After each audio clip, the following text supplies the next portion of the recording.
Sortie de terre, la plaine africaine. 3 hectares entièrement dédiés à la savane africaine et à Madagascar, l'île continent. Un chantier gigantesque, une création originale en plein cœur de la Dombe.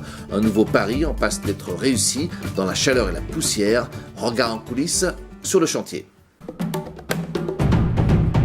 Le concept, c'est de créer un parcours naturel qui permette aux visiteurs de déambuler et d'approcher différents types de paysages africains. Cette mosaïque de paysages qu'on peut retrouver. Donc ici, on est dans le canyon de Madagascar.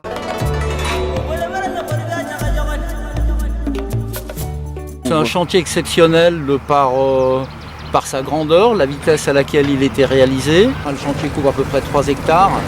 C'est environ entre 7 et 12 000, voire même 13 000 mètres cubes de matériaux qui ont été brassés depuis le départ du chantier. On souhaite vraiment que les gens puissent pénétrer à l'intérieur de ces espaces, même si on a des dispositifs de grillage et autres, ce sont des oiseaux. Toute l'astuce du canyon où on se trouve fait que le visiteur va pénétrer à l'intérieur du canyon, en réalité il pénètre à l'intérieur de la volière. Donc on fait vraiment rentrer les gens à l'intérieur du décor.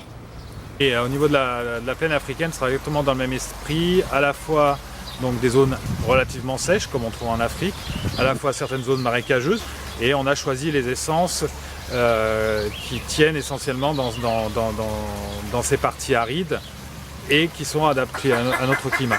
Le plus difficile dans tout cet ensemble, c'est quoi? C'est d'avoir la touche artistique. Donc les entreprises doivent se remettre en question en permanence, apprendre à concevoir des ouvrages comme celui-là. Et ça ne marche que s'il y a un échange complet entre le maître d'ouvrage, le maître d'œuvre et les entreprises pour avoir quelque chose qui soit cohérent entre tous.